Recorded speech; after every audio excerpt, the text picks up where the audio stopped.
Olá, tudo bem? Bem-vindos ao nosso Conversas sobre o Autismo. Eu sou Patrícia Barros, sou psicóloga, sou pesquisadora, investigadora na área do autismo e diretora clínica do Espaço Infância e Adolescência aqui no Porto, em Portugal, e também no Rio de Janeiro, no Brasil. Hoje nós vamos falar do atraso da fala, que é uma das razões mais comuns para que muitos pais vão pedir ajuda. Não é incomum que a gente receba, tanto aqui em Portugal quanto no Brasil, pais que venham buscar um diagnóstico com alguma possibilidade, algum alerta para o autismo em relação ao atraso da fala. É importante a gente perceber que o atraso na fala não é restrito apenas ao autismo. Existem inúmeras razões pelas quais uma criança pode ter atraso de fala. E o que é importante a gente perceber é que quando a gente fala do autismo, a gente não está falando especificamente e só a fala. Porque a fala é, na verdade, o ato motor. Quando a gente fala do autismo, a gente está falando de linguagem, que é muito mais ampla. A gente sabe, e a literatura aponta que, principalmente em crianças muito pequenas, o atraso de linguagem é um autoindicador de autismo. E por que muitas vezes, apesar de existirem outros sinais de alerta para o autismo, as crianças são levadas pelos pais para procurarem um diagnóstico? Porque, na verdade, a não verbalização das palavras, ou a ausência dela, ou seu atraso, é mais fácil da gente observar. Você pode, por exemplo, contar quantas palavras a criança já diz, por exemplo. É muito mais fácil do que contar quantas vezes uma criança olha para você quando você está interagindo.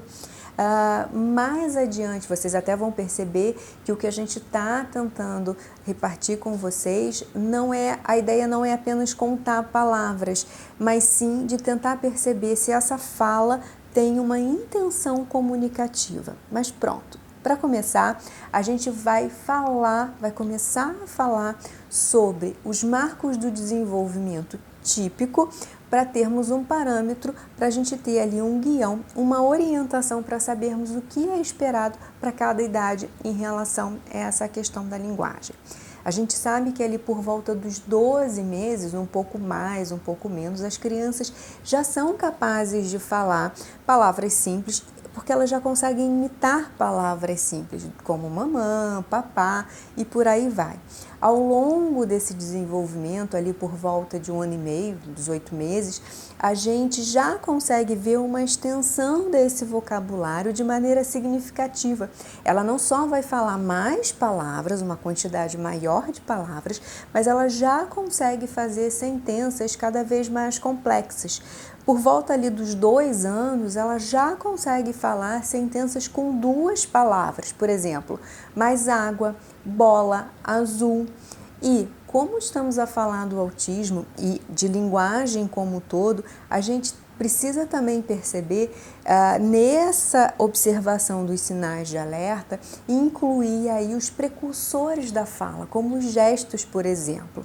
A gente sabe que por volta de 1 ano, mesmo que as crianças não falem ainda palavras inteligíveis, né, bem descritinhas, elas já são capazes de coordenar a atenção entre as pessoas e o objeto, ou seja, se tem alguém falando e mostrando alguma coisa, ela consegue fazer essa coordenação entre o que a pessoa fala e o objeto. Ela não fica fixa apenas nesses objetos, ela consegue ali alternar esse olhar quando estão a brincar, por exemplo. Elas olham para o brinquedo e olham para a pessoa que está ali brincando com ela. Elas também conseguem usar gestos convencionais, ou seja, gestos que tenham significado dentro de uma cultura, obviamente. Por exemplo, dar tchau, mandar beijinho. Elas já sabem usar, por exemplo, sons para expressarem aquilo que elas querem. Cadê o peão? Pega o peão para rodar. Obrigada. Ah, obrigada. Bom, Para a gente também resumir, o que é importante a gente perceber em relação ao atraso de linguagem e que a gente não deve esperar são os seguintes. Aos 12 meses, se a criança ainda não balbuciar e não fazer gestos convencionais, se ela não falar palavras simples e intencionais até os 16 meses, se ela não fizer uso de frases com 2 palavras até 24 meses, se ela tiver ainda pouca frequência nos comportamentos típicos da comunicação social, por exemplo, o contato visual enquanto ela está interagindo, a orientação a faces, o sorriso social. É importante a gente perceber que, em termos de palavras, quando a gente vai observar essas palavras, a gente está procurando palavras que sejam espontâneas, ou seja, palavras que não sejam ecoadas, que não sejam repetições nem imediatas e nem tardias. Então, por exemplo, existem crianças quando você pergunta para elas, você quer água? E ela diz água ou água. Mas não porque ela está respondendo aquilo que você está perguntando para ela e quer água, é porque ela está simplesmente repetindo água. Existem crianças, inclusive, que repetem a frase inteira. Então você pergunta, você quer água? E ela responde, você quer água. Outras, por exemplo, fazem repetições de coisas que já ouviram em outros momentos, como, por exemplo, falas de desenho animados. Não é nada incomum que elas venham repetindo, por exemplo, diálogos, por exemplo, da Patrulha Pata aqui em Portugal, ou Patrulha Canina no Brasil, do tipo, a Patrulha Pata está pronta para ação. Muitos sabem diálogos grandes, inclusive em inglês. Muitas delas repetem falas de outros adultos, como, por exemplo, eu tive uma criança que dizia, que lindo! Exatamente como a própria educadora falava para ela. Ela usava não só a mesma entonação, mas sempre os mesmos gestos e a mesma postura que a educadora usava com ela. Essas palavras e essas repetições, elas às vezes até estão dentro de algum contexto, mas de toda forma são sinais de uma linguagem menos espontânea e mais repetitiva. Obviamente, na intervenção, a gente pode e vai fazer o uso dessas ecoplalias de forma positiva, mas isso a gente vai tentar entender e perceber um pouco mais à frente quando a gente falar sobre os vídeos de intervenção.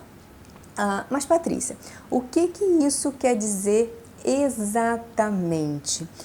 Quando as crianças sabem falar algumas palavras e muitas delas elas sabem articular as palavras, mas na verdade, como elas estão repetindo, elas não têm uma intenção comunicativa espontânea, ou seja, elas não usam a fala para pedirem ou partilharem alguma coisa com outra pessoa.